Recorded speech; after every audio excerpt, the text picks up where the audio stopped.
ಎಲ್ಲರಿಗೂ ನಮಸ್ಕಾರ. ಶ್ರೀ ಗುರು ಚರಿತ್ರೆಯ 15ನೇ ಅಧ್ಯಾಯಕ್ಕೆ ಎಲ್ಲರಿಗೂ ಸ್ವಾಗತವನ್ನು ಬಯಸ್ತಾ ಅಧ್ಯಾಯವನ್ನು ಪ್ರಾರಂಭಿಸ್ತಾ ಇದ್ದೇನೆ. ಶ್ರೀಮನ್ಮಹಾಗಣಾಧಿಪತಯೇ ನಮಃ. ಶ್ರೀ ಸರಸ್ವತ್ಯೈ ನಮಃ. ಶ್ರೀ ಗುರುಭ್ಯೋ ನಮಃ.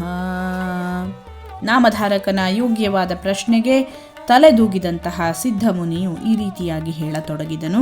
ನಾಮಧಾರಕ, ಶ್ರೀ ಗುರುಗಳು ವೈಜನಾಥ ಕ್ಷೇತ್ರದಲ್ಲಿ ಗುಪ್ತರಾಗಿ ಉಳಿಯುವುದಕ್ಕೆ ಕಾರಣವೇನೆಂದರೆ ನರಸಿಂಹ ಸರಸ್ವತಿಯವರ ಮಹಿಮೆಯು ದೂರದವರೆಗೆ ಪ್ರಸಾರವಾಗಿ ಬಿಟ್ಟಿತ್ತು. ಹೀಗಾಗಿ ಅವರ ದರ್ಶನಾಶೀರ್ವಾದಗಳನ್ನು ಪಡೆಯುವುದಕ್ಕೆಂದು ನಾಡಿನ ಮೂಲೆ ಮೂಲೆಗಳಿಂದ ಸಾಧುಗಳು, ದುಷ್ಟರು, ವಂಚಕರು ಹೀಗೆ ಅನೇಕ ಬಗೆಯ ಜನರು ತಂಡೋಪತಂಡವಾಗಿ ಬರತೊಡಗಿದರು.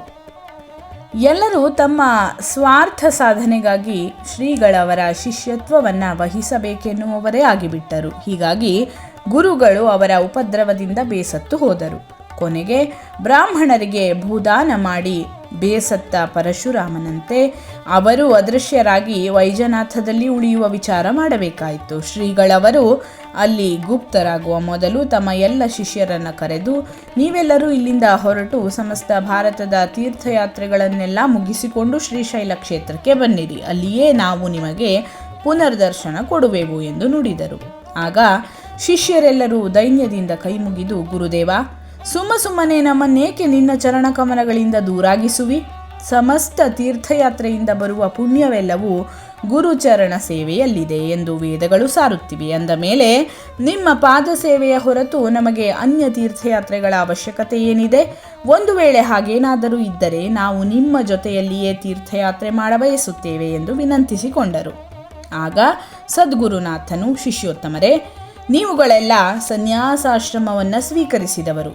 ಸನ್ಯಾಸಿಗಳಾದವರು ಯಾವುದೊಂದು ಸ್ಥಳದಲ್ಲಿ 5 ದಿನಗಳಿಗಿಂತ ಹೆಚ್ಚು ಕಾಲ ವಾಸಿಸಕೂಡದೆಂದು ಧರ್ಮ ನಿರ್ಬಂಧನೆಯುಂಟು. ಅಲ್ಲದೆ ಸನ್ಯಾಸಿಗಳು ಭೂಮಿಯ ಮೇಲೆ ಯಾವತ್ತೂ ತೀರ್ಥಗಳ ಯಾತ್ರೆ ಮಾಡಲೇಬೇಕು. ಅದು ಮನಸ್ಸು ಸ್ಥಿರವಾಗುವುದಕ್ಕೆ ಸಹಾಯವಾಗುತ್ತದೆ. ನಿಮ್ಮಗಳೆಲ್ಲರ ಮನಗಳು ಸ್ಥಿರವಾದ ಮೇಲೆ ಒಂದು ಕಡೆ ಉಳಿಯಬಹುದು. ವಿಶೇಷತಃ ನಮ್ಮ ಆಜ್ಞೆ ಪಾಲಿಸುವುದು ನಿಮ್ಮ ಪ್ರಮುಖ ಕರ್ತವ್ಯವಾಗಿದೆ. ಆದ ಕಾರಣ ನೀವು ಕೆಲವು ವರ್ಷಗಳವರೆಗೆ ತೀರ್ಥಯಾತ್ರೆ ಮಾಡುತ್ತಿದ್ದು ಬಹುಧಾನ್ಯ ನಾಮ ಸಂವತ್ಸರಕ್ಕೆ ಸರಿಯಾಗಿ ಶ್ರೀಶೈಲ ಕ್ಷೇತ್ರಕ್ಕೆ ಬನ್ನಿರಿ. ಅಲ್ಲಿಯೇ ನಿಮಗೆ ನಮ್ಮ ಪುನರ್ದರ್ಶನವಾಗುವುದು ಎಂದು ಆಜ್ಞೆ ಮಾಡಿದರು. ಆಗ ಆ ಶಿಷ್ಯರು ಅದಕ್ಕೆ ಒಪ್ಪಿಕೊಂಡು, ಗುರುಗಳೇ, ತಮ್ಮ ಆಜ್ಞೆ ನಮಗೆ ಶ್ರೀಸಾಮಾನ್ಯವಾಗಿದೆ.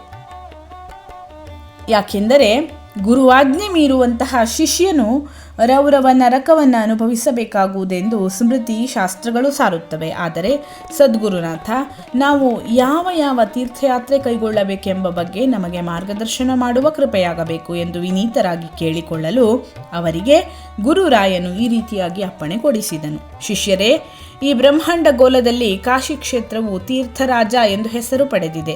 ಮೊದಲು ನೀವು ಅಲ್ಲಿಗೆ ಹೋಗಿ ಗಂಗಾ ಭಾಗೀರಥಿಯ ಸ್ನಾನವನ್ನು ಮಾಡಿ ಪುಣ್ಯ ಸಂಪಾದಿಸಿರಿ.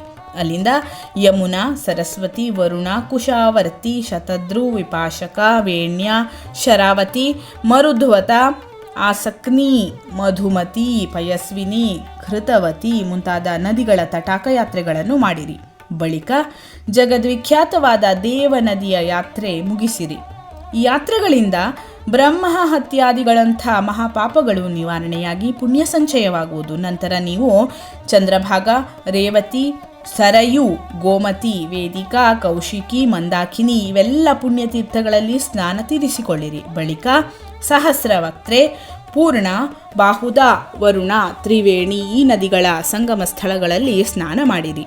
ಪುಣ್ಯದಾಯಕವಾದ ಸೇತುಬಂಧ ರಾಮೇಶ್ವರ, ಶ್ರೀರಂಗ, ಪದ್ಮನಾಭ, ಪುರುಷೋತ್ತಮ, ನೈಮಿಷಾರಣ್ಯ, ಪುಷ್ಕರ ತೀರ್ಥ, ವೈರೋಚಿನಿ, ಬದರಿನಾರಾಯಣ ತೀರ್ಥ, ನಂದಿ ತೀರ್ಥ, ಕುರುಕ್ಷೇತ್ರ ಇವುಗಳಲ್ಲಿ ಸ್ನಾನ ಮಾಡಿ ಪುಣ್ಯ ಸಂಪಾದಿಸಿರಿ. ಮಹಾಲಯ ತೀರ್ಥದಲ್ಲಿ ಪಿತೃತರ್ಪಣ ಬಿಡಿರಿ. ಅದರಿಂದ 42 ಜನ್ಮಗಳ ಉದ್ಧಾರವಾಗುವುದು. ನಂತರ ಕೇದಾರ ತೀರ್ಥ, ಪುಷ್ಕರ ತೀರ್ಥ, ಕೋಟಿ ತೀರ್ಥ, ನರ್ಮದಾ ತೀರ್ಥ, ಜನ್ಮಕೇಶ್ವರ, ಕುಬ್ಜ ತೀರ್ಥ, ಲೋಕಾಮುಖಿ ತೀರ್ಥ, ಪ್ರಸಾದ ತೀರ್ಥ, ವಿಜಯ ತೀರ್ಥ, ಚಂದ್ರನದಿ ತೀರ್ಥ, ಗೋಕರ್ಣ, ಸಂಕರ್ಣ ಈ ಎಲ್ಲ ವಿಶಿಷ್ಟವಾದ ತೀರ್ಥಗಳಲ್ಲಿ ಸ್ನಾನವನ್ನಾಚರಿಸಿರಿ. ಮತ್ತು ಅಯೋಧ್ಯೆ, ಮಥುರೆ, ಕಂಚಿ, ದ್ವಾರಾವತಿ, ಗಯಾ ಇವೆಲ್ಲ ಪುಣ್ಯಕ್ಷೇತ್ರಗಳಾಗಿವೆ. ಗೋದಾವರಿಯ ತಟಾಕ ಯಾತ್ರೆ, ಶಾಲಿಗ್ರಾಮ ತೀರ್ಥ, ಶಂಬಲ ಗ್ರಾಮ ಇವು ಮುಕ್ತಿದಾಯಕ ಕ್ಷೇತ್ರಗಳಾಗಿವೆ. ಗೋದಾವರಿಯ ತಟಾಕ ಯಾತ್ರೆಯ ಪುಣ್ಯವಂತೂ ವಾಜಪೇಯಿ ಯಜ್ಞ ಫಲಕ್ಕೆ ಸಮವಾಗಿರುತ್ತದೆ. ಸವ್ಯವಾಗಿ 3 ಬಾರಿ ತಟಾಕ ಯಾತ್ರೆ ಮುಗಿಸಬೇಕು. ಭೌಮೇಶ್ವರ ತೀರ್ಥ, ಮಂಜರಾ ಸಂಗಮ ಇವು ಪ್ರಯಾಗಕ್ಕೆ ಸಮವಾದ ಪುಣ್ಯ ತೀರ್ಥಕ್ಷೇತ್ರಗಳು ಎನಿಸಿವೆ. ಕುಶತೀರ್ಥದಲ್ಲಿ ಪಿತೃಗಳಿಗೆ ತರ್ಪಣ ಕೊಡಬೇಕು. ಹೀಗೆ ತಟಾಕ ಯಾತ್ರೆಯನ್ನು ಆಚರಿಸುತ್ತಾ ಗೋದಾವರಿ ಸಮುದ್ರ ಸಂಗಮ ತೀರ್ಥಕ್ಕೆ ಬರಬೇಕು. ಅಲ್ಲಿಂದ ತುಂಗಭದ್ರಾ ತೀರ್ಥ, ಹರಿಹರ ಕ್ಷೇತ್ರ, ಭೀಮರಥಿ ನದಿ, ಮಾತುಲಿಂಗ ಕ್ಷೇತ್ರ, ಗಾಣಗಾಪುರ ಕ್ಷೇತ್ರ ಇವುಗಳ ಯಾತ್ರೆ ಮಾಡಿ ಮುಗಿಸಿರಿ. ಗಾಣಗಾಪುರದ ಬಳಿಯಲ್ಲಿ ಪಾಪಹಾರಿಗಳಾದ 8 ಮನೋಹರವಾದ ತೀರ್ಥಗಳಿವೆ. ಅವುಗಳಲ್ಲಿಯ ಕೋಟಿ ತೀರ್ಥವು ಅಮರಜಾ ಸಂಗಮದಲ್ಲಿದೆ. ಅಲ್ಲಿಯೇ ಕಲ್ಪವೃಕ್ಷವೆನಿಸಿದಂತಹ ಅಶ್ವತ್ಥ ಮರವಿರುವುದು. ಆ ಅಶ್ವತ್ಥದ ಎದುರಿನಲ್ಲಿಯೇ ನೃಸಿಂಹ ತೀರ್ಥವಿರುವುದು. ಅದರಿಂದ ನೆಟ್ಟಗೆ ಹೋದರೆ ವಾರಾಣಸಿ ತೀರ್ಥವಿದೆ. ಅಲ್ಲಿಂದ ಪೂರ್ವಕ್ಕೆ ಪಾಪವಿನಾಶಿ ಮತ್ತು ರುದ್ರಪಾದ ತೀರ್ಥಗಳಿರುವವು.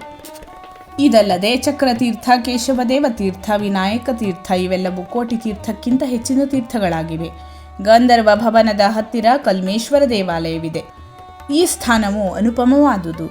ಈ ಗಂಧರ್ವ ಭವನವೇ ಗಾಣಗಾಪುರವೆಂಬ ಹೆಸರಿನಿಂದ ಸಿದ್ಧಭೂಮಿಯಾಗಿದೆ. ಅಲ್ಲಿ ಅನುಷ್ಠಾನ ಮಾಡುವುದರಿಂದ ತೀವ್ರ ಫಲ ದೊರೆಯುತ್ತದೆ. ಕಾಕಿಣಿ ಸಂಗಮವೂ ಮನೋಹರವಾಗಿರುವುದು. ಭೀಮಾ ತೀರಯಾತ್ರೆ ಪುಣ್ಯದಾಯಕ. ಅನಂತ ತೀರ್ಥಯಾತ್ರೆಯ ಪುಣ್ಯವು ಪ್ರಯಾಗ ಯಾತ್ರೆಯ ಪುಣ್ಯಕ್ಕೆ ಸಮವಿರುವುದು. ತುಂಗಭದ್ರಾ, ವರದಾ, ಮಲಪ್ರಭಾ, ನಿವೃತ್ತಿ ಸಂಗಮಗಳಲ್ಲಿ ಸ್ನಾನ ಮಾಡುವುದರಿಂದ ಮಹಾಪಾತಕಗಳೆಲ್ಲ ನಾಶವಾಗುವವು.